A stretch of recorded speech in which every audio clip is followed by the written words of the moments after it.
नाम के गांव में गोविंद नाम का व्यक्ति एक ठेले में एग नूडल्स फ्राइड सैंडविच बनाकर बेचकर अपना गुजारा करता था। पहले वो एग नूडल्स बनाता, फिर ब्रेड स्लाइसेस को सेककर उनके बीच में एग नूडल्स रखकर लोगों को देता था। लोग आकर उसके बनाए हुए एग नूडल्स फ्राइड सैंडविच मजे से खाते थे।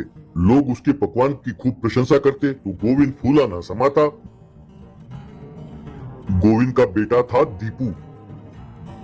उस गांव में हाई स्कूल ना होने के कारण वो कुछ और बच्चों के साथ मिलकर जंगल के रास्ते से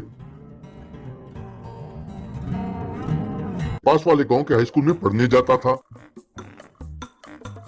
उसे सैंडविच और एग नूडल्स बिल्कुल पसंद नहीं था। गोविंद दीपू से, सारा गांव मेरे एग नूडल्स और फ्राइड सैंडविच पर फिदा है और तुम कहते हो तुम्हें पसंद नहीं? बिना उसका स्वाद चखे तुम ऐसे कैसे कर सकते हो? एक बार खाकर तो देखो। तब दीपू, बापू इसे देखकर ही मुझे उल्टी आती है, मुझसे जबरदस्ती ना करो। उस गांव के पुलिस वाले भी ठेले के पास आकर उसका नूडल सैंडविच खाते थे। पुलिस वाले पैसे देने की बात करते तो गोविंद उन्हें प्यार से मना कर देता था। एक दिन दीपू गोविंद के ठेले के पास आया और कहने लगा, बापू हर रोज कहते रहते हो ना कि एग सैंडविच खाओ खाओ। ठीक है, आप मेरे लिए 4 नूडल सैंडविच बना कर दो, मैं इसे स्कूल ले जाकर इंटरवल में खाऊंगा। खुशी के मारे गोविंद, क्या सच कह रहे हो बेटा? अरे वाह बेटा, तुम एक बार खाकर देखो, बस जिंदगी भर मजे से खाओगे। कहकर उसने सैंडविच का पार्सल बनाया और दीपू को दिया। उसे लेकर दीपू वहां से चला गया। इस तरह दीपू हर रोज गोविंद के पास आकर उससे सैंडविच लेकर जाने लगा। एक दिन पुलिस वाले आकर वहां खाने लगे। तभी दीपू वहां आया और कहने लगा, बापू जल्दी से मुझे सैंडविच बनाकर दो, हर रोज ये देर करोगे तो मुझे परेशानी होती है। तब गोविंद, बेटा इस वक्त मैं बिजी हूँ, थोड़ा टाइम लगेगा, ठहरो, ये पुलिस वाले चले जाएं तब मैं तुम्हें बनाकर दूंगा। तब दीपू, अरे बापू तुम्हारा क्या है, तुम आराम से बनाओगे, वहाँ वो इंतजार नहीं करेंगे। सब मेरी किस्मत है। ठीक है जल्दी बनाओ। इस तरह गोविंद ने उसे सैंडविच पार्सल बनाकर दिया।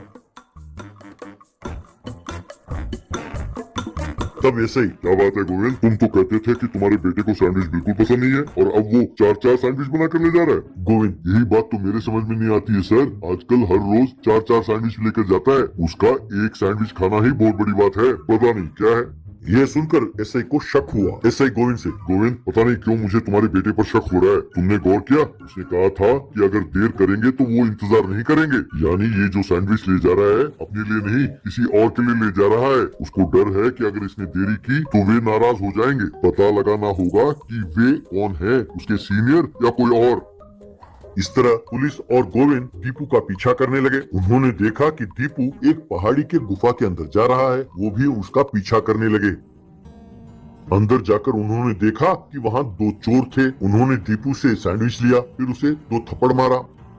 उनमें से एक चोर, अरे यूं हर रोज देरी से आते हो? हाँ, कल से अगर तुम्हारे आने में देरी हुई या तुमने हमारे बारे में किसी को बताया, तुम्हारी जान ले लेंगे, खबरदार, कहकर सैंडविच खाने लगे।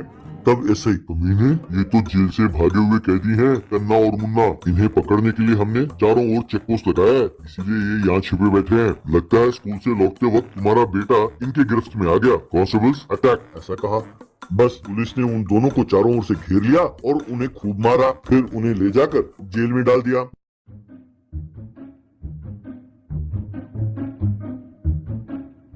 बाद में दीपू अपने बाप से, बापू ये दोनों चोर तुम्हारे सैंडविच की खूब प्रशंसा करते थे और गांव वाले भी तुम्हारे सैंडविच को बड़े चाव से खाते हैं। सोचता हूँ मैं भी एक बार तुम्हारा ये एग नूडल फ्राइड सैंडविच खाकर देखूं, मुझे एक सैंडविच देना बापू। तब गोविंद ने खुश होकर उसे एक सैंडविच दिया। उस सैंडविच को खाते हुए दीपू,